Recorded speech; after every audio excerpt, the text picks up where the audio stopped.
A birthday gift. It was 4 o'clock in the evening. Children rushed out of the school and flowed into different directions. Some of them hung out in the school compound itself. Mithun was standing near the gate. All his friends had gone by school bus. Mithun usually goes with them. But on Fridays, father comes to pick him up. Oh, Papa comes! Midun walked out of the gate as he saw his father from a few yards away. Hi, Midun. I'm not so late, am I? Father asked him affectionately. No, Papa, you are on time. I have just reached. Midun replied. They began to walk along the narrow brick sidewalk towards the pedestrian overpass. Midun and Papa go to home on foot on Fridays. Midun waits eagerly for this evening stroll with his father on that day. He talks non-stop from the moment they start from the school gate. They usually buy 2 cans of peanuts from the wayside vendor and crack them as they walk along. There is a market on their way to home. They also make some purchase from there. Midun loves the hustle and bustle of the market. But the most overwhelming part is none of this. It is the stroll along the pedestrian overpass. Mithun loves to stand at its middle for a while. It's really wonderful to overlook the sprawling city from there. School children flow like river, bustling people, chains of slow-moving vehicles, aged vendors pulling their bicycles. Plenty of shops and sky-high buildings. A part of the market can also be seen from there. Today, while watching the city from the overpass, Midun's eyes caught a sight at the market. A man sitting near the entrance. He is not simply sitting. A towel is spread in front of him. Yes, he is begging. But he does not ask anything to anybody. He just sits there as a statue. Papa, look! A man sit there. Midun drew his father's attention to the man. He is a beggar, a poor guy with only one leg. He sits there to earn his daily bread, father said. Those words disturbed Midun terribly. He can't imagine a man with only one leg. To add much to the plight, he is poor also.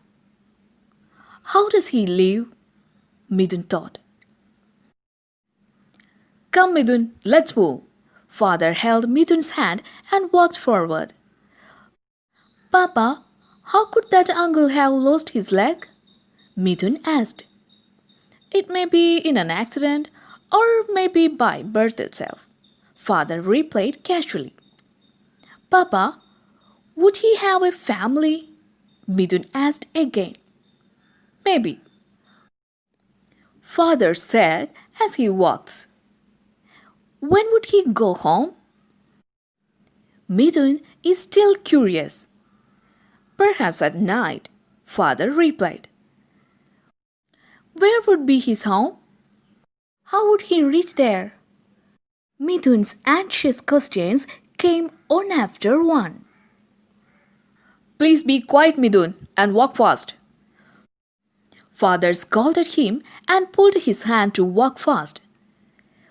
Midun walked silently till they reached the market. When they reached near that man, Midun asked father, Papa, shall I give this packet of peanut to this uncle? Of course, and give this too. Father handed over a 1 rupee coin to Midun. First he put the coin on the towel spread in front of the man. The man was sitting, resting his head on the bent-up knee of his only leg. He just raised his head and looked at Midun to express his gratitude. His eyes seemed like two wells filled with sorrow. His clothes were shabby. He had long hair and shaggy beard. The man did not pick the coin and continued to sit the same way. Midun then put that packet of peanuts on the towel slowly and said, "Uncle, please have this." The man was really moved by Midun's action.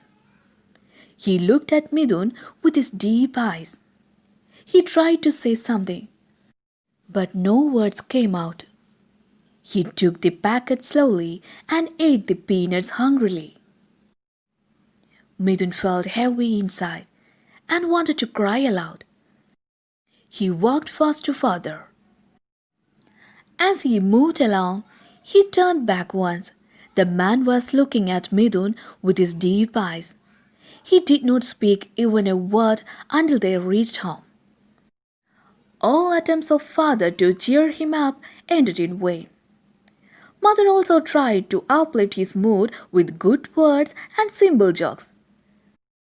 But Mithun remained gloomy for the rest of the day. As all of them sat at the breakfast table the next morning, Mother asked, "Look, tomorrow our boy turns 10. How should we celebrate?" "Hey, birthday boy, what's your plan? Do you want to call your friends and have a party?" Father asked Mithun. Mithun showed no interest, but said softly, "I'm not in a mood for a party." Mother and father looked at each other in surprise. "It's okay. Then what do you want for this birthday?" Father asked seriously. "What about a pair of skating shoes? You have been asking for it quite a long time," Mother asked. "Or else we can buy the Secret 7 series as you said last month," Father suggested. "I don't want any such things. I will tell you what I want in the evening," Midun told with a lovely smile. In the evening, Midun told his parents what he wanted. It was a real surprise to them, but they felt very much excited and agreed to give him the gift he had asked for. His demand was a folding table and a chair and some vegetables from their own kitchen garden. The next day, on his 10th birthday, Mithun and his parents went to the marketplace. The man was there at the entrance of the market. Mithun unfolded the table and a chair carefully in front of the uncle. "Uncle, these things are for you," Mithun told him. The man looked at them in puzzle. "Dear friend, today is my son's 10th birthday. These are our gift for him. Do not feel ashamed to accept them," Father said.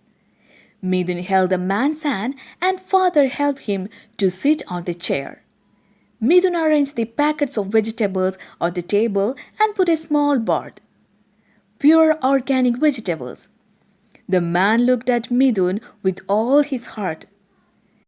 Tears burst forth like water from a fountain spilling down his face. The muscles of his chin trembled like a small child. He held Midun close to him and said in sobbing voice, "Happy birthday, my boy." "Thank you, uncle. I have to go now. See you tomorrow," he replied and moved towards their car. Midun and father have already made some arrangements among their neighbors to sell the vegetables from their kitchen garden to the new vegetable seller. Midun looked at him from the car. Two persons wait in front of him to buy vegetables. The beggar turns a seller. "Our boy has grown up as a kind and generous person," Mother said as he patted Midun. "Yes, he is," Father answered lovingly. Midun smiled at them with tears of joy.